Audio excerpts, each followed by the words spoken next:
Hello friends, मैं आपके सामने गौरव मिगलानी। हम पढ़ रहे हैं 12th क्लास की अकाउंटेंसी। वीडियो नंबर हमारा 68 है। ये पार्टनरशिप के अंदर हमारा जो चैप्टर चल रहा है उस चैप्टर का नेम है change in profit sharing ratio of existing partners. 67th video आप इससे पहले जरूर देख लीजिए, क्योंकि उसके बाद ही आपको ये वाला वीडियो, ये वाला टॉपिक और अच्छे से समझ में आने वाला है। इस टॉपिक में, इस वीडियो में हमको डिस्कस करना है वर्कमैन कंपनसेशन रिजर्व। तो सबसे पहले अपने को वर्कमैन कंपनसेशन रिजर्व के बारे में पता होना बहुत जरूरी है। देखो, वर्कमैन जितने भी हमारे होते हैं उनको एक कंपनसेट करना होता है। कंपनसेट किस लिए करना होता है? मान लो आपने एक फैक्ट्री लगा रखी है, उस फैक्ट्री के अंदर काफी सारी मशीनें होंगी और कभी कभी हो सकता है कि इंप्लॉइज को चोट लग जाए मशीन यूज करते हुए, तो कुछ भी प्रॉब्लम क्रिएट हो सकती है, जिसके बदले में ये फैक्ट्री की, आपकी कंपनी की रिस्पॉन्सिबिलिटी बनती है कि हम वर्कर्स को क्या करें, उनका ट्रीटमेंट कराएं, उनके हॉस्पिटल लेके जाएं, उनको जो भी हमने कंपनसेट करना है वो हमारी रिस्पॉन्सिबिलिटी बन जाती है।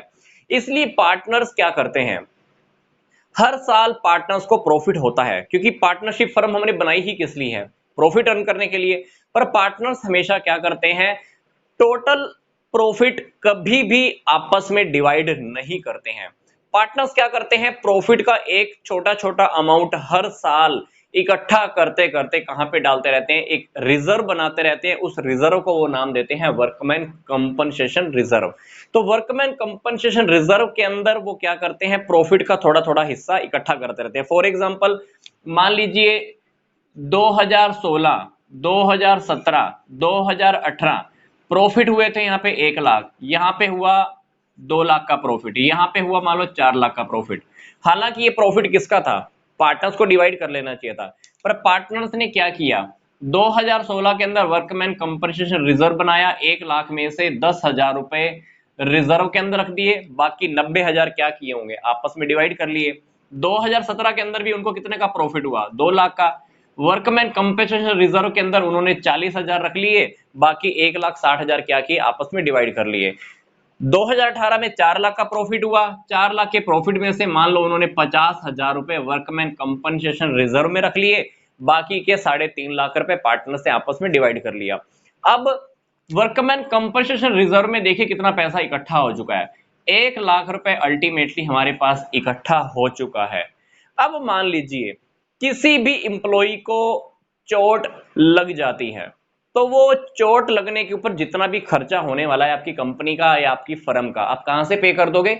वर्कमैन कंपनसेशन रिजर्व में से पे कर दोगे। और मान लीजिए किसी इंप्लॉई को चोट ही नहीं लगती है, कोई प्रॉब्लम ही नहीं आती है, तो वर्कमैन कंपनसेशन रिजर्व का पैसा आया कहां से था? ये पार्टनर्स के प्रॉफिट में से ही तो आया था। तो अल्टीमेटली अगर ये पैसा, अगर ये रिजर्व किसी इंप्लॉई को कंपनसेट करने के काम नहीं आ रहा है, तो आप क्या करोगे, पार्टनर्स में डिवाइड कर दोगे। जो उनका रेशो है, ओल्ड रेशो के अंदर हम क्या करते हैं, उनमें पार्टनर्स में डिवाइड कर देते हैं। तो अल्टीमेटली वर्कमैन कंपनसेशन रिजर्व बना कहां से? पार्टनर्स के प्रॉफिट में से ही बना। अगर अब ये काम नहीं आ रहा है, कंपनसेट आपको नहीं करना है कहीं पे, तो ये प्रॉफिट, ये workman compensation reserve ultimately partners में ही ओल्ड रेशो में क्या होता है, डिवाइड हो जाता है। ठीक है, तो आई होप ये टॉपिक आपको समझ में आ गया होगा कि वर्कमैन कंपनसेशन रिजर्व क्या होता है। अब हम इसको क्या करना है, इसमें अपने को 4 केस स्टडी करने हैं। देखिए, मान लीजिए पहला case, if there is no claim against workman compensation reserve.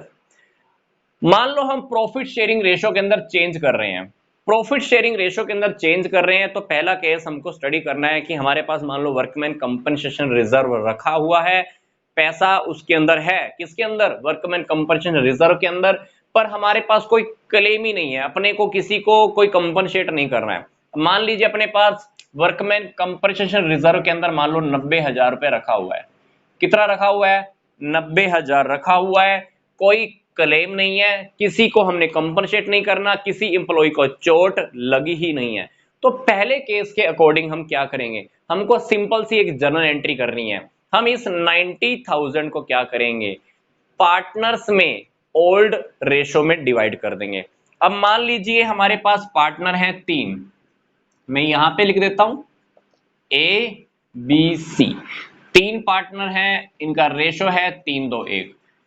ये पहले से ही 3-2-1 में काम करते आ रहे हैं, रेशो चेंज करने का डिसीजन इन्होंने अब लिया है, कोई बात नहीं, ये फ्यूचर में चाहे कोई भी रेशो रखें, पर पहले से जो वर्कमैन कंपनसेशन रिजर्व बना था, तो जब बना होगा तो उस अकॉर्डिंग ये कौन से रेशो में काम कर रहे थे, 3:1 में काम कर रहे थे। तो इसलिए आपने क्या करना है, 90,000 को पार्टनर्स के अंदर डिवाइड कर देना है, ओल्ड रेशो में ही डिवाइड कर देना है। तो पहले केस के अकॉर्डिंग हमारे पास 90,000 वर्कमैन कंपनसेशन रिजर्व में रखा हुआ है, पर अपने को कोई क्लेम देना ही नहीं है। तो आप क्या करोगे, 90 के 90,000 आप तीनों पार्टनर्स में डिवाइड कर दीजिए 3:1 में। कैसे डिवाइड करोगे, मैं यहाँ पे शॉर्टकट में लिख रहा हूं, workman compensation reserve account debit, आपको पूरा लिखना होता है ये, to A's capital account, to B's capital account, to C's capital account. कितना अमाउंट डिवाइड करना है आपने, 90,000। 90,000 को जब आप 3:1 में डिवाइड कर देंगे तो ए के पास जाने वाला है 45,000, इसके पास जाने वाला है 30,000 और इसके पास जाने वाला है 15,000। तो पहले केस के अकॉर्डिंग जब हमारे पास 90,000 वर्कमैन कंपनसेशन रिजर्व में रखा है, कोई क्लेम ही नहीं है, तो आप क्या कीजिए, पूरा का पूरा 90,000 तीनों पार्टनर्स में डिवाइड कर दीजिए और हमारा क्वेश्चन क्या हो जाएगा, खत्म हो जाएगा। पर अब हम अभी हमको 3 केस अभी और स्टडी करने हैं। दूसरा केस, मान लीजिए वर्कमैन कंपनसेशन रिजर्व है हमारे पास 90,000, कितने का है, 90,000। अगर अब हमारे पास क्लेम है, मान लो किसी इंप्लॉय को चोट लगी हुई है, मान लो हमने किसी इंप्लॉय को अमाउंट पे करना है, वो अमाउंट पे करना है, मान लो 30,000 का एक क्लेम है। कितने का क्लेम है, 30,000। तो देखो ध्यान से, 90,000 तो हमारे पास रखे हुए थे, क्या आप 90,000 में से 30,000 को किसी को कंपनसेट कर सकते हो, हाँ हम बिल्कुल कंपनसेट कर सकते हो। तो जिसको आपने कंपनसेट करना है वो 30,000 आप कंपनसेट कर दो, उसके लिए एक प्रोविजन के नेम से एक एंट्री होगी, बाकी का रह गया 90 में से 30 आप कंपनसेट कर दो, बाकी का रह गया 60,000। वो 60,000 आप क्या करो, बाकी के तीनों पार्टनर्स में डिवाइड कर दो। तो अपने को क्या करना है, देखो वर्कमैन कंपनसेशन रिजर्व अकाउंट को भी हमने सेकंड केस में तो डेबिट तो करना ही है, ठीक है। तो अब प्रोविजन के अंदर हमने क्या एंट्री करनी है, to provision of workman compensation claim, ठीक है, अपने को ये एंट्री करनी है। तो 90,000 में से कितने का क्लेम है आपका, 30,000 का क्लेम है, तो क्लेम के अंदर आप 30,000 लिख दीजिए। बाकी का कितना रह गया, 90 में से 30 तो आपने क्लेम का प्रोविजन में डाल दिया, हो गया पूरा, बाकी का रह गया 60,000। 60,000 आप क्या करोगे, तीनों पार्टनर्स में पुराने वाले रेशो में आप डिवाइड कर दो। जब 60,000 को जब आप पुराने पार्टनर्स में 3:1 में डिवाइड करोगे तो क्या मिलने वाला है, आप चेक करके देख लेना, इसको मिलेगा 30,000, इसको मिलेगा 20,000, इसको मिलेगा 10,000। तो ये चारों के चारों अमाउंट, एक अमाउंट, दूसरा अमाउंट, तीसरा और चौथा, ये चौथे अमाउंट, चारों के चारों अमाउंट क्या है, क्रेडिट है। तो अपन ने दूसरे केस में क्या करना है, क्लेम भी है, वर्कमैन कंपनसेशन रिजर्व भी है, तो रिजर्व में आप डेबिट कर दो, 30,000 आप क्लेम में दिखा दो, बाकी की ये 3 अमाउंट क्या कर दीजिए, पार्टनर्स में डिवाइड कर दीजिए और आपका क्वेश्चन कंप्लीट हो जाता है। तीसरा केस स्टडी करते हैं।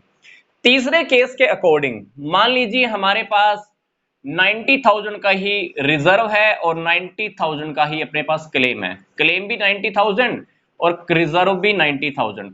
तो आपको क्या लगता है कि आपने 90,000 इकट्ठे किए थे, क्या आप 90,000 में से पार्टनर्स के लिए कुछ बचा पाओगे, नहीं बचा पाओगे। तो हमने क्या करना है, सिंपल सी स्टोरी करनी है, पार्टनर्स को तो कुछ डिवाइड हो ही नहीं पाएगा, तो आप क्या करना, workman compensation reserve account debit 90,000, provision के अंदर आपने क्लेम जो देना है, कितने का देना है, 90,000 का देना है, ये 90,000 का क्लेम आप पूरा कर दीजिए और इसी के साथ हमारी एंट्री क्या होगी, कंप्लीट हो जाएगी। थर्ड केस के अंदर भी हमको एक सिंपल सी सिंगल एंट्री करनी है, क्योंकि अब बाकी का कुछ पैसा बचा ही नहीं है जो हम पार्टनर्स में डिवाइड कर सके, क्योंकि जितना क्लेम था उतना ही रिजर्व में रखा हुआ था। तो इसके साथ हमारा ये थर्ड केस सोल्व हुआ। चौथा केस डिस्कस करते हैं। मान लीजिए क्लेम ज्यादा है, वर्कमैन कंपनसेशन रिजर्व है 90,000, ठीक है। क्लेम है मान लो 1,50,000 का, ठीक है। क्लेम कितना है 1,50,000 का, जबकि रिजर्व में कितना रखा हुआ है 90,000।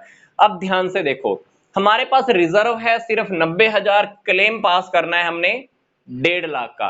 तो इस केस के अंदर हम क्या करेंगे, इस चौथे केस के अंदर भी आप क्या करो, वर्कमैन कंपनसेशन रिजर्व अकाउंट को डेबिट कर दो एक बार। तो 90,000 से डेबिट कर दिया, क्योंकि पैसा जितने पास रखा हुआ है वो आपने डेबिट कर देना है। फिर आपने अभी क्या डेबिट करना है, रीवैल्यूएशन अकाउंट।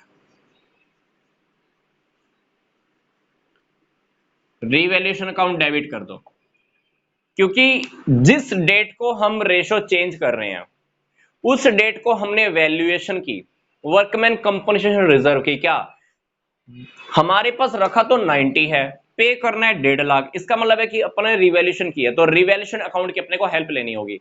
ये रिवैल्यूएशन अकाउंट क्या होता है, नेक्स्ट की कुछ वीडियोस में आपको समझने को मिल जाएगा। पुनर्मूल्यांकन खाता हम इसको बोलते हैं। तो 90,000 हमारे पास है, तो अभी क्लेम का है 1.5 लाख, डिफरेंस कितना हो गया 60,000। आप 60,000 क्या कीजिए, रीवैल्यूएशन अकाउंट के अंदर डेबिट कर दीजिए। कर दिया। अब अपने को क्या करना है, प्रोविजन की एंट्री करनी है। To provision of workman compensation claim कितना है 1.5 लाख, यहां पे आप पूरा 1.5 लाख अमाउंट लिख दीजिएगा, ठीक है।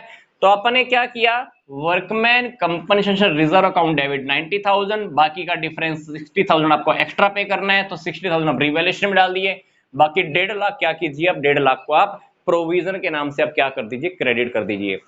अब सोचकर देखिए, कंपनसेशन अकाउंट के अंदर हमारे पास कितना रखा था, 90,000 रखा था। आपकी फर्म को, आपकी कंपनी को कितना पे करना पड़ गया, 1.5 लाख रुपए पे करना पड़ गया। बाकी का 60,000 का देखा जाए तो लॉस हो गया। अब ये लॉस कौन अफोर्ड करेगा, फर्म किसको देने वाली है लॉस, पार्टनर्स को। तो 60,000 का जो आपका लॉस आ गया है, क्योंकि रिजर्व हमारे पास थे सिर्फ 90 के, हमको 60,000 एक्स्ट्रा पे करने पड़ गए हैं। तो ये 60,000 आप क्या करोगे, पार्टनर से वसूल कर लेना। अब जब लॉस आप पार्टनर से वसूलते हो तो पार्टनर्स की कैपिटल अकाउंट क्या हो जाती है, डेबिट हो जाती है। तो कितने पार्टनर है हमारे पास, 3 पार्टनर है, तो आप इन तीनों पार्टनर की कैपिटल अकाउंट को क्या कर दीजिए, डेबिट कर दीजिए। तो क्या करना है, ए कैपिटल अकाउंट डेबिट, बी का कैपिटल अकाउंट डेबिट, सी कैपिटल अकाउंट डेबिट। कौन सा अकाउंट आप खत्म करोगे, रीवैल्यूएशन अकाउंट वाला। कितना अमाउंट है रीवैल्यूएशन अकाउंट के अंदर, 60,000। पार्टनर्स में ओल्ड रेशो में आप डिवाइड कर दीजिए। ओल्ड रेशो क्या है, 3:1। इसके हिस्से से हमने लेने हैं 30,000, इससे लेने हैं हमने 20,000, और इससे क्या लेना है हमने 10,000। तो अल्टीमेटली थर्ड केस के बाद जो हमने फोर्थ केस स्टडी किया है उसमें क्या है, जितना एक्सेस अमाउंट है आप रीवैल्यूएशन अकाउंट में डालिए, जितना हमने फालतू पे किया है आप पार्टनर से वसूल कर लीजिए उनके ओल्ड रेशो के अंदर। तो आई होप ये वर्कमैन कंपनसेशन रिजर्व के चारों केस आपको अच्छे से समझ में आ गए होंगे। अगर आपको अभी भी कोई डाउट लग रहा है इस टॉपिक के अंदर, आप नीचे कमेंट बॉक्स में लिख सकते हैं, या इस वीडियो को एक बार दोबारा से रिपीट करेंगे तो आपको ये टॉपिक बहुत अच्छे से समझ में आ जाएगा। तो नेक्स्ट वीडियो में हम टॉपिक डिस्कस करेंगे इन्वेस्टमेंट फ्लक्चुएशन रिजर्व क्या होता है, और उसी से रिलेटेड कुछ ट्रीटमेंट हमको अकाउंटिंग की करनी है। मिलते हैं नेक्स्ट वीडियो में। यहां तक का वीडियो देखने के लिए आपका धन्यवाद।